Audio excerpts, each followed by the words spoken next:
I'm trying to think of a good personality trait. Help me come up with one. Help me come up with a personality trait that would be good right here. Character for Will's game is so like that. It's funny making a huge political world, and half the characters are impulsive assholes. Yeah, I hear you.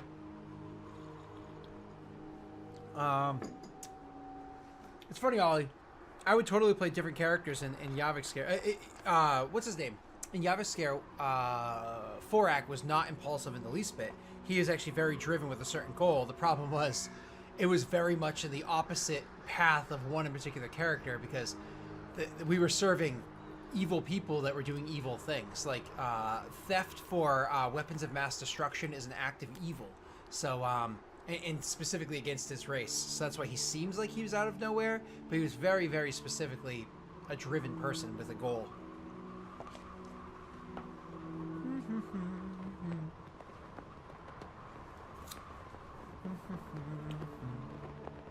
Alright, so spells next, and then we're going to get into the items. So Pally spells. I'm going to think of that other thing in a second. 5e Paladin spells. Also, I have to answer a question for Ollie. Oliver! I have to answer a question for you that you had asked me. Are there any more cantrips for clerics in this book? Oh. Ah, there are. Toll the Dead and Word of Radiance. I believe both of those are originally from the same UA. Toll the Dead is identical. I don't know if Word of Radiance is identical. I can check it later on if need be, if you would like me to. Paladin spells that were added. They added the first level spell Ceremony. How nifty. How nifty. That's all that got added for Paladin Ceremony. I'm gonna look it up and see if there's any changes to it. 1 hour ritual spell. So why would you ever cast it? Just add 10 more minutes and do it as a ritual. Atonement. Bless. The idea that Atonement is a first level spell, by the way, Mim or anybody else out there with older experience than this, yeah, the idea that that Atonement is a first level spell is painful. It's like, it's painful. Like, really painful. But whatever. 5e. Oversimplified. Bless Water. Coming of Age. That's hilarious. Dedication. Funeral Rite and Wedding. How nice. Okay. Nothing I have any use for. So, we're going to come back to this book in a bit. This one actually includes everything else in it. So, Thunderous. So these spells would be ones, if they require concentration, I can't use them while raging, though I can cast. So keep that in mind when I'm going through these spells. And you're like, no, choose this one. I think they're all concentration spells anyways. So I like the idea of Cure Wounds, because I like the idea that my character can do both positive energy and negative energy. I know I'm speaking in older terms, but you know what I'm saying. I can heal people and I can hurt people with magic that is opposing one another. Kind of like they are the dichotomy between light and dark sort of a thing. My spoon fell in. It's going to be sticky.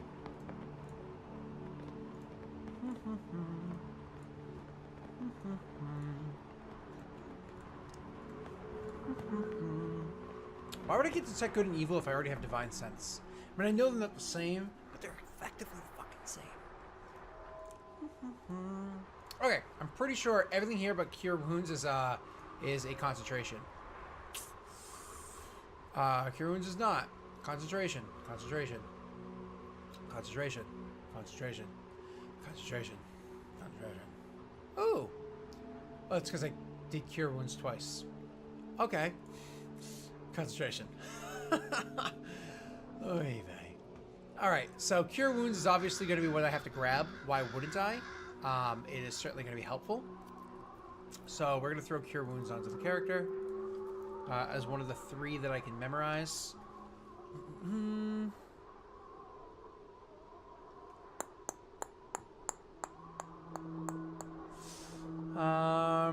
Melee combat. There's a minor 2. You're really not going to have anything in here? Oh, that's why I was in the wrong spot. Cure wounds. And bam. Thank you. Alright, so Cure Wounds is obvious. What other paladin spell do I want? I like the idea of being able to help out other people or myself. Oh, what is up, Alyssa? I am Dalek. It's funny, 'cause I actually don't like Doctor Who either. Like, I genuinely understand why other people like it. Because it's nifty. It's just for me. What broke it for me, the Daleks themselves were really obnoxious. What broke it for me was the race of large farting green aliens with their obnoxious voices. I was like, and when they were dying, they were doing that like screamy noise. I was like, I can't watch the show anymore. It's intentionally bad, which I'm fine with, but like the noises that they make, the terrible voice acting, all that stuff it was just too bad. Thunderous Smite. I don't like the idea of thunder. Thundercats. Oh, no. I like the idea of Shield of Faith so I can guard a friend of mine, because the whole idea is I'm supposed to be taking the pain from others. So Shield of Faith is a cool one for me to protect somebody else. Searing Smite.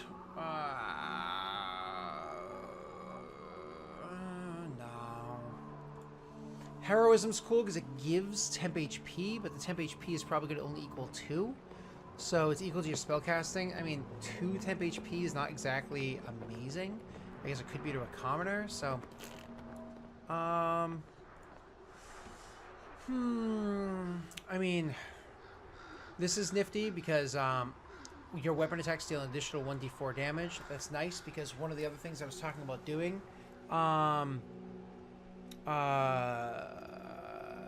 the other thing I was talking about doing was being able to either rage and get that bonus damage. This is a way to get the bonus damage without raging, but why wouldn't I just rage? I suppose maybe if I ran out of rages, but didn't run out of using my spells, consuming them for smites. Bless. Once again, it's the idea if I can help my friends instead of help myself. So I guess that's cool. Actually, I can help my friends and myself with this one. So, extra 1d6 psychic damage. Must make a wisdom saving throw or be frightened. No. Yeah, I don't know. Divine favor, Shield of Faith is a definite. I'm definitely going to grab Shield of Faith because, once again, it's the difference between the two sides of me, right?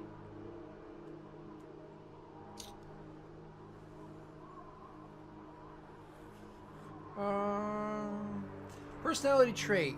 To lessen the pain of others, I will bear as much pain as possible for others. I mean, that's not a bad suggestion. It literally is my whole concept. I even say that I enjoy it and go out of the way. I say it's an ideal. I'll die again. I already have this as a bond. There's so much pain in the world. I'll do what I can to take what I can and deliver the rest upon evil. I think I'm going to skip that one. Unfunny, because I already have it like kind of 2.5 times, or at least once and 2 half times. All right, let's go back to the list.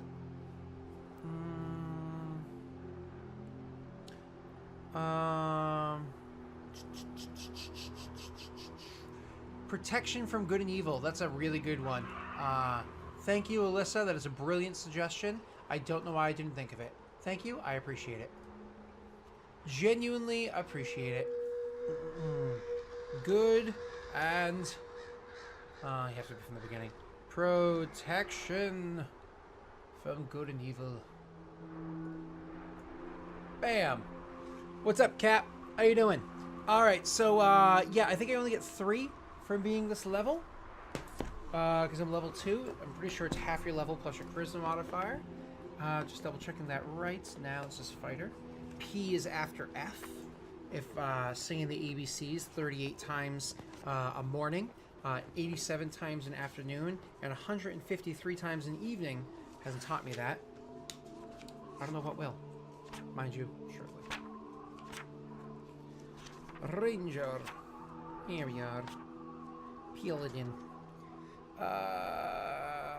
You can charisma modifier plus half level round down. Yeah, so 2 + 1, 3. Cool. I have 3 of them here. I don't really care about drag and dropping any other ones because I don't think I'll memorize any other ones. Honestly, I would just like consume spells and do smite if I just wanted to murder something.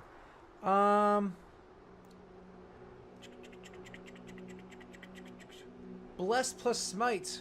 Why would I bless plus smite? What do you mean bless plus smite? Bless plus great weapon master. I think you guys are forgetting something. Bless doesn't work because when I rage, I instantly lose bless. Can you guys roll 20 chat and see the awesome combo Ollie's talking about there? Oh, this is obnoxiously long spell. Glyph of warding. Cast for an hour, blah, blah, blah, blah, blah. Glyph of warding. It's an expensive spell, so you're going to have to make sure that you have the diamond dust to cast it, because it's expensive as hell. The spell consumes, it specifically says, so that's something to keep note of. And then when you roll lightning or thunder damage, you can channel your divinity to deal maximum damage instead. And that is a really good combo. I completely agree. That is an amazing combination right there. It's just an expensive combination. And I wonder, because you leave behind the glyphs, can you just trigger this at any point in time? Like, can you be on the other side of the planet and be like, oh, it's being triggered, and then just activate it then? Is that an option? I don't know. I don't know.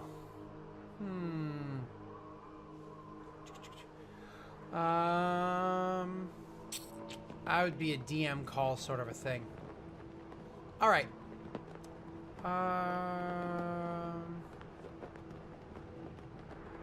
Alrighty. I'll have to switch over this macro later on. Just grab it from the other area to drop it in here. I got my spells. I've got all this stuff. Let's go to the equipment. All right.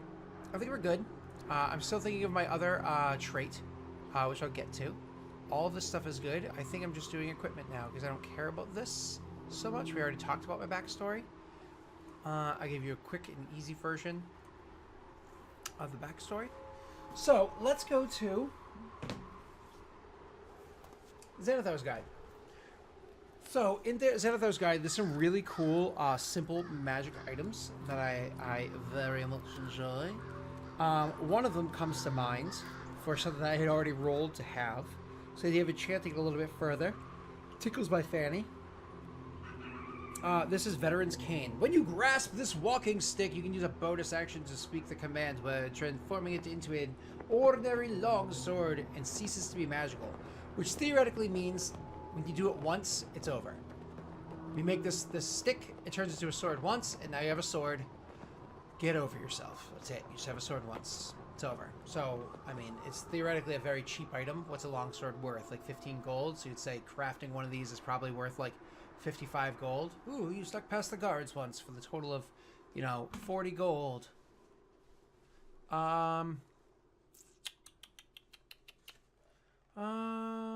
What would his daily routine be outside of questing? I find that's a good way of understanding a character. Oh, his daily routine. I don't see, this is a character. So when you are a worshiper of Ilmator, which we're going to get to him in a bit, one of the often things that they do is they bring pain upon themselves. They're masochists. They beat themselves. I don't see this character doing that, but like I said, we'll get to that in a little bit. Polar, who had asked that. All right, so I like the idea of that item being a Veteran's Cane, having the ability to transform, but can also transform back afterwards. Maybe it transforms back at the end of the day. Like it could be turned into a sword or something, the walking stick, or it could be turned into a bludgeoning weapon that can be used or whatever. But then every night as the sun falls, it transforms back again or something like that. So it can only be done once a day and it stays in its secondary form and then eventually reverts to the first one. I thought that'd be a really nifty thing to bring up to Eric, asking if I can do that.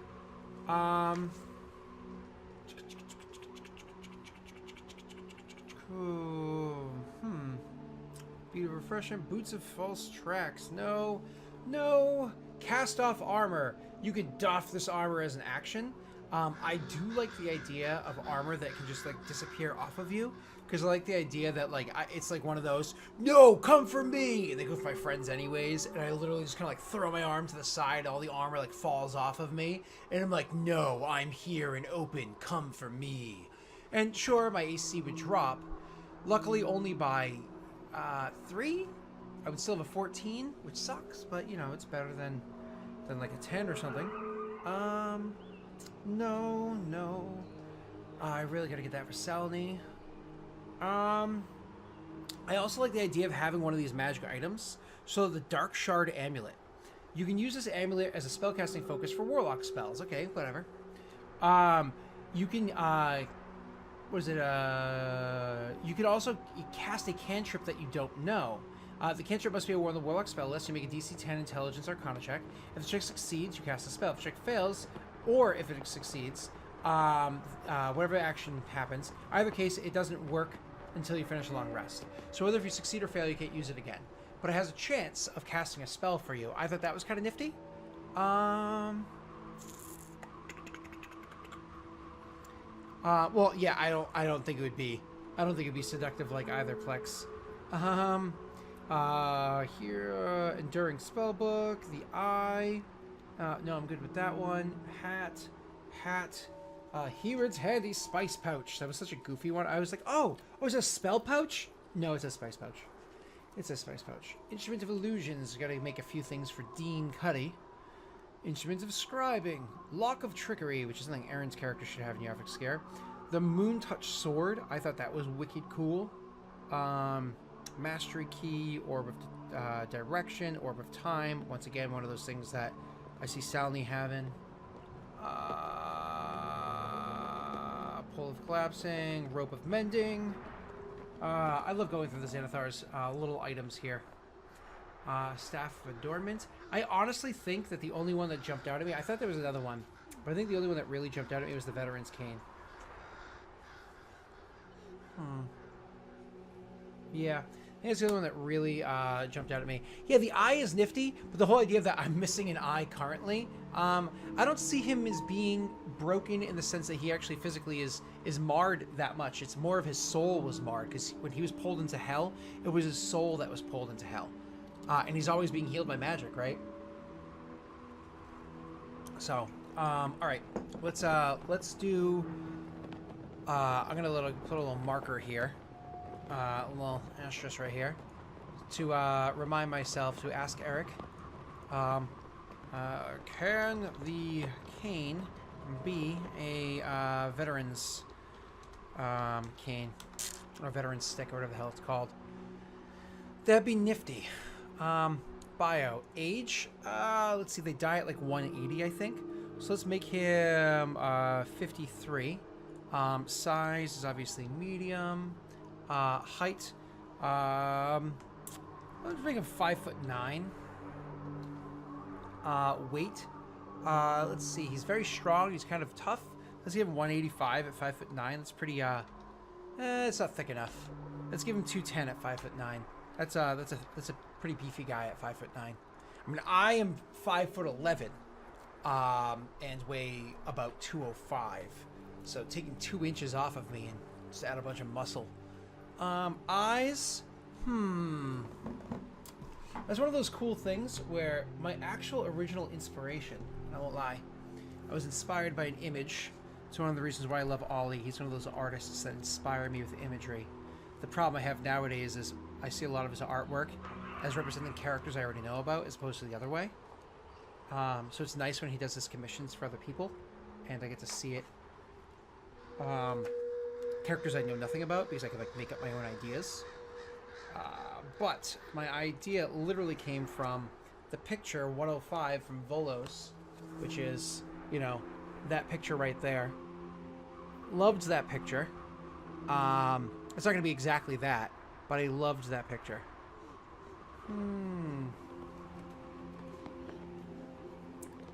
So, cool. Eyes. Do we have suggestions? Personality trait. I felt so much pain that it's hard for me to understand life without pain. Oop, love it. Stolen. Thank you, Unfunny.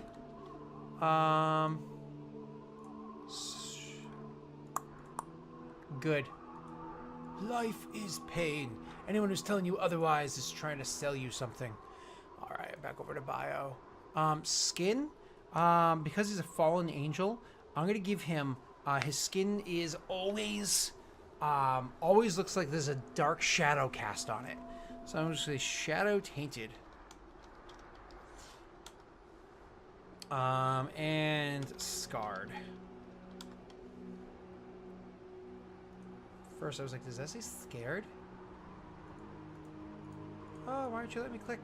Click. There you go. Scarred. Alright, eyes. I'm going to go jet black. Because I've seen things. I've looked into the darkness and it looked back. Hair? I'm gonna say unkept. Unkept. Is it kempt? Yeah, it is unkempt. That's what I said, but then I tried to write unkept, and it was like, no, you're an idiot. And I was like, yeah. Alright, so name. Life events will be 1d10. I'm gonna go to the life events page in a moment. Name. Let's see. ASMR name generator. Fantasy name generator. ASMR. Am I going to be male or female? I still haven't decided. I think I'm going to play male just because I don't want to do a voice. Because I'm already doing so many campaigns that I don't want to hurt my voice again once it's done healing. So I think I'm going to go male. Just for my own simplicity. Just for my comfort. I hate every one of these names. Like, hate's maybe a little harsh. I greatly dislike every one of these names. These are no better. These are also terrible. This person's name is Anal. Person's name is Anal Nizel. Anal Nizel. It looks like Anal Nuzzle. Okay? Like, if you transpose the I and the U, it looks like Anal Nuzzle. I mean, I'm just saying. Oh, God. Moving on.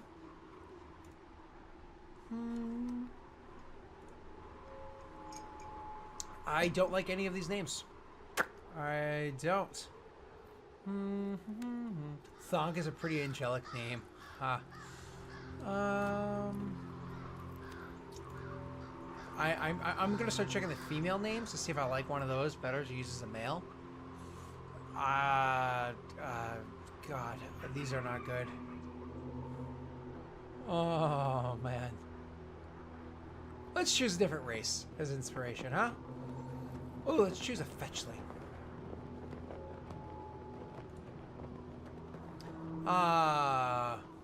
Krako? That's interesting. Zigor? I like. I wonder if the T's silent. Like, is that Mako? Or is it like Makot? Or is it Makot? I feel like it's Mako and the T's silent. Let's keep going. Thank you, unfunny one. Oh, that's funny. Huh. Hilarious. Thank you. Let's see. Yaji? God, these names are too simple. Oh, here we go. Nope. I don't know. No, I'm already playing a Varus. I'm not going to do a V name. Already playing a Varus. I'm not going to do a V name.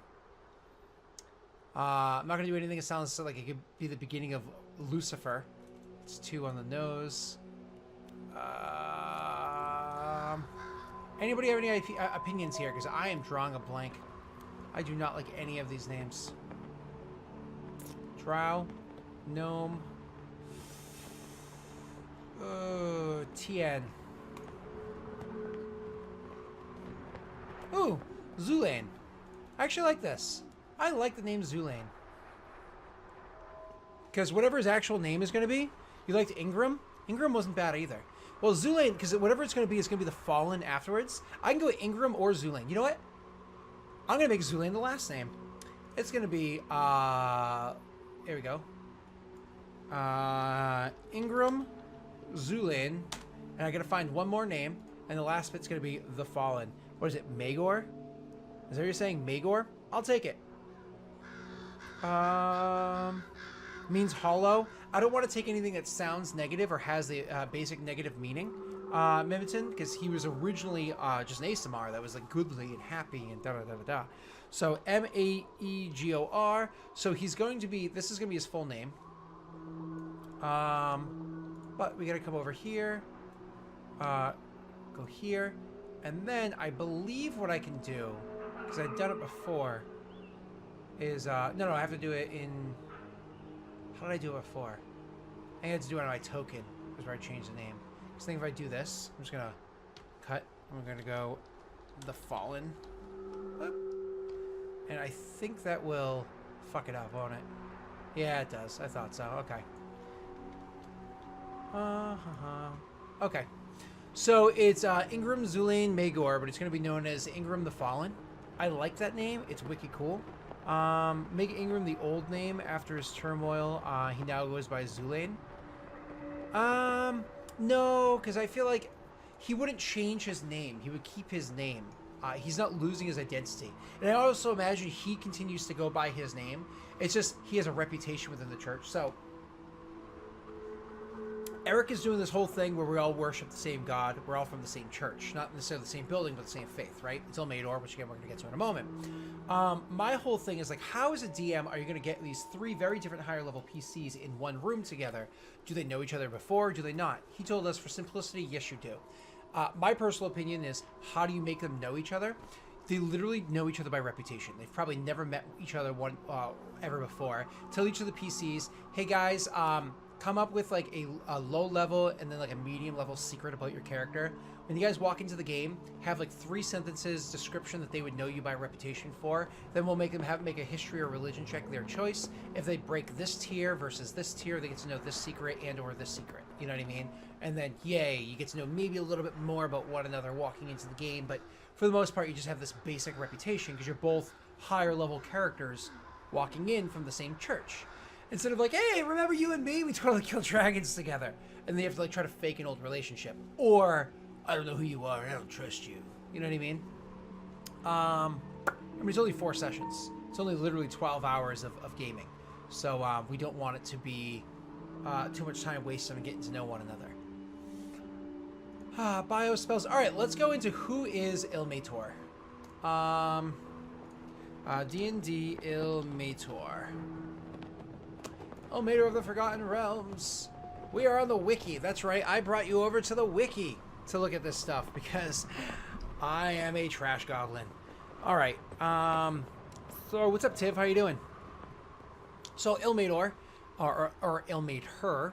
Ilmator is an intermediate deity of the Faerunian pantheon whose portfolio include endurance, martyrdom, perseverance, and suffering. He was the god of those that suffered, the oppressed, the persecuted, and offered them relief and support, and encouraged them to endure, and who encouraged others to help them to take their burdens or take their places. He was called the crying god, the broken god, the lord on the rack, or the one who endures.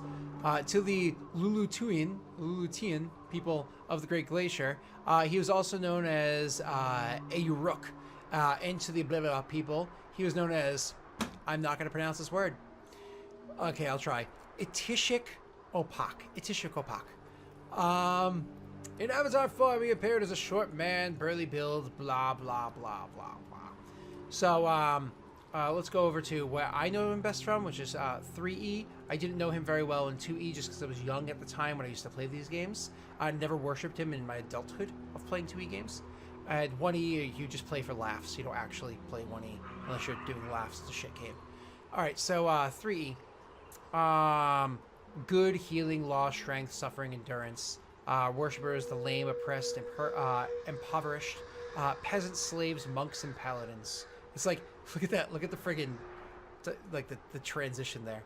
So usually it's lawful good, neutral good, or lawful neutral. And I think it's important because even though they don't have those restrictions in 5e, I like the idea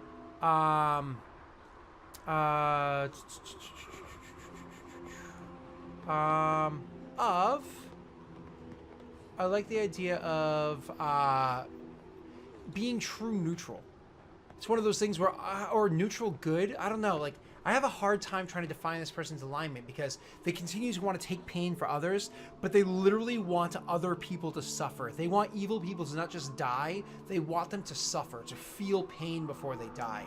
Quick and easy kills aren't this person's way. Seeing somebody lying there bleeding on the battlefield, kind of like gasping for breath, It's one of those things where, like, you already know they're going to die, so might as well let them there and suffer. Because the longer that they suffer, not that they're going to prolong their life and, like, I'm going to make this last as long as possible, but you just don't put them out of their misery, because the more that they suffer, this evil person, the less goodly people have to suffer. Oh, I know it's not a bad wiki. It's just the fact that I'm on the wiki. It's just, because you can literally look it up yourself.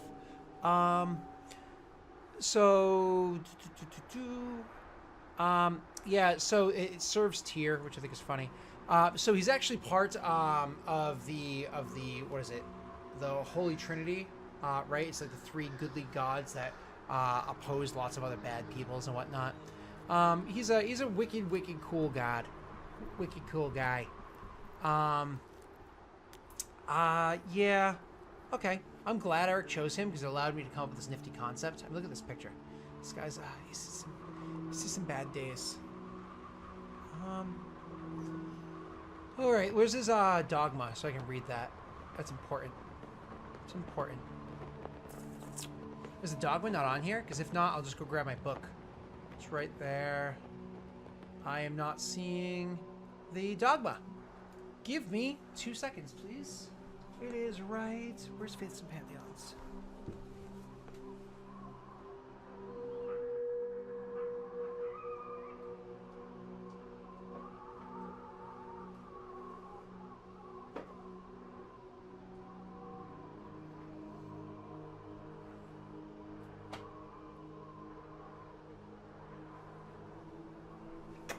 I let Eric borrow it.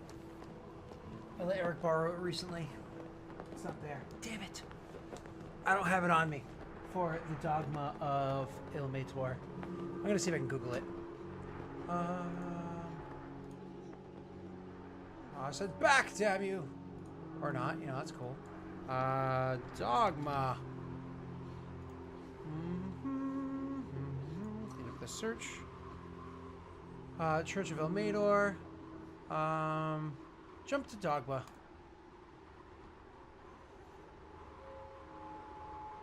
All right. Help all who hurts, no matter who they are. The truly holy take on the suffering of others. If you suffer in his name, Ilmator is there to support you. Stick to your cause if it is right, whatever the pain or peril. There is no shame in a meaningful death. Stand up to all tyrants and allow no injustice to go unchallenged. Emphasize the spiritual nature of life over the existence of the material body. So it's funny because the important thing is the first line here. Help all who hurt, no matter who they are. That's very much like Mufasa and Scar. You know what I mean? Like when he's like, brother, please, and he like helps him. He's like, ah, or like Simba and Scar later on, where he's like, oh, should I help him? Oh, I don't know. And then he's like, okay, I'll help you. And it's like that whole, like, no, you would still help the bad guy. That's kind of like the one line where I'm like, yeah, help all who hurt, no matter who they are. My character's perception of that before would have been good, evil, woman, man, old, young, all of that he would have helped. Now it's changed slightly. So, you know, help all who hurt, no matter who they are, as long as they're goodly, innocent people. You know what I mean? No matter who they are, meaning you don't care if they're rich or poor. You don't matter if they're of your faith or a different one.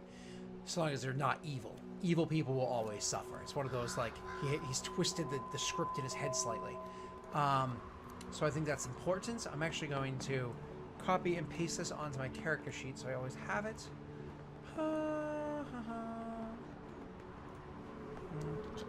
Boom. I will say Dogma of Ilmator. Oh, is it No, it's Pretty sure it's Nope, it's Alright. Cool. Alright, what book is that? I'm pretty sure you should go to my list of books. So it is the book that I'm referring to is called the Faiths and Pantheons was the old one. No, it is Faiths and Pantheons. Yeah, Deities and Demigods was the 3.0 book about the generic gods. Faiths and Pantheons is the 3.5 maybe 3.0. Book of... I just have to look at what year it was published. Let's look it up. Faiths and Pantheons. D&D. 3.0, 3.5, 2002. Nope, there's no question. That is a 3.0 book. That is all about the Faerunian gods. Fun fact, this is actually the book that Ollie uses, and he actually takes the gods from this book and uses them in Yavik Scare because it's a really, really good book with lots of amazing gods. He has his own slight little twist on each of the gods, which I actually like, his unique twist on all the gods, except for how he pronounces their names. He slaughters pronunciation. It's painful to listen to, actually. So, I think I'm done. I think I'm good. I think that's everything. I think my character's ready to go murder some bitches. Oh! I never... I guess +2 strength. Fuck it. Boring, but okay. +2 strength. Lame, but okay. I should probably add this in here too. Raging attack. Oh, sorry, Raging Greatsword. Let me just double check something really quickly. Divine Fury. Maybe each of your turns. So while raging, the first creature you hit each of your turns. So Divine Fury, the Raging Greatsword is just going to be, because I don't think you can copy paste these. You cannot. This one's going to be 2d6 plus strength plus 2 additional. Slashing. Then we're gonna have to do another one. That's gonna be DF. Great sword. So that's raging and the first person I strike, right? Why is it being weird? Great sword. It's gonna be 2d6. Slashing. It's gonna be 1d6. Oh, what's the word I was looking for? Necrotic. And I believe it's 1d6 plus... nope, it's going to be 1d6 plus 2. This is going to be 2d6 plus strength plus 2. 1d6. Da, da, da, da, da. Yes. So it should be Greatsword. Does... yay! Then Raging Greatsword does... Yay! Then this Greatsword does... Oh, that's funny. It didn't add the other damage. Did I screw something up?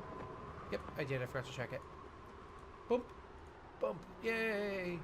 So, necrotic. That, so it's +4, +2. I'm missing some amount of damage here. What damage am I missing? 4 and 2 is 6, +2 is 8. It was if I wanted to also add on my Necrotic Shroud. This deals an additional 7 points of damage each time. So I'm just going to do something in here called Necrotic Shroud.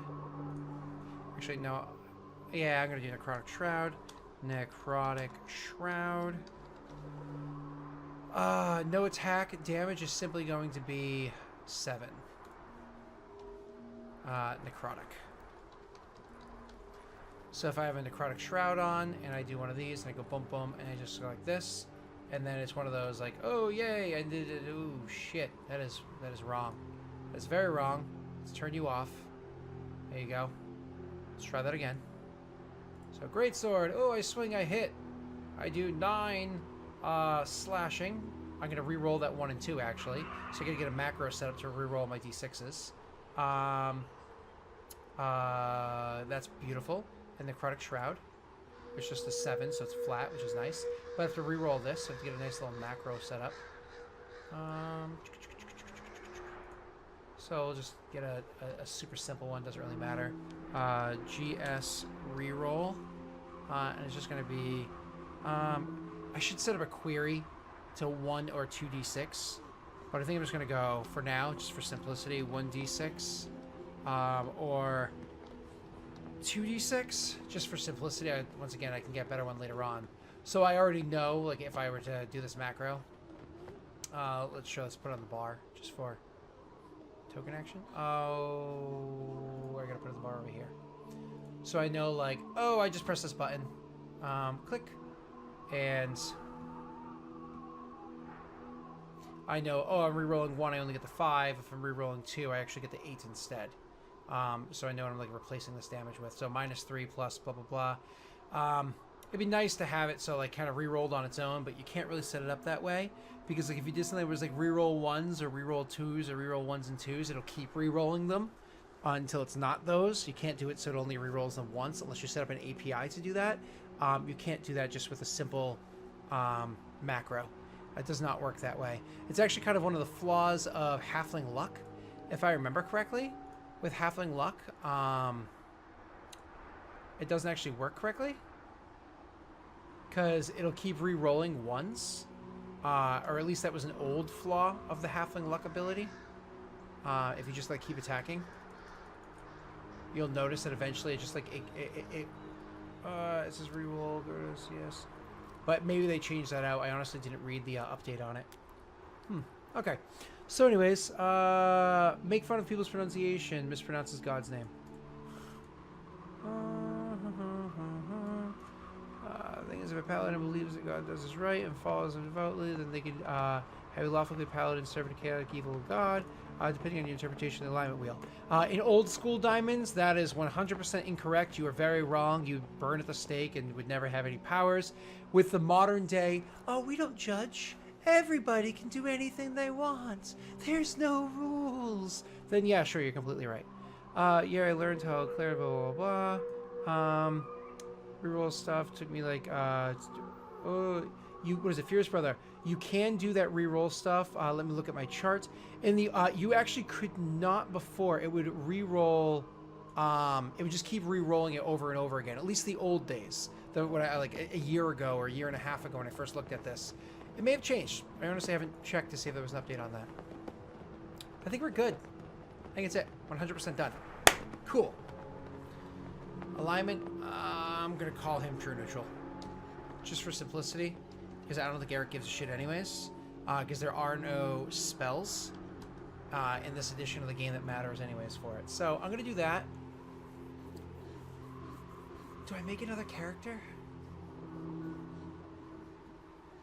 Do I play a video game? I'm going to see if Aaron... I'm going to go on break. I'm going to see if Aaron sent me the information about the Avarial that I did before. Cool. Alright, I'll be back in just a couple minutes. Bye.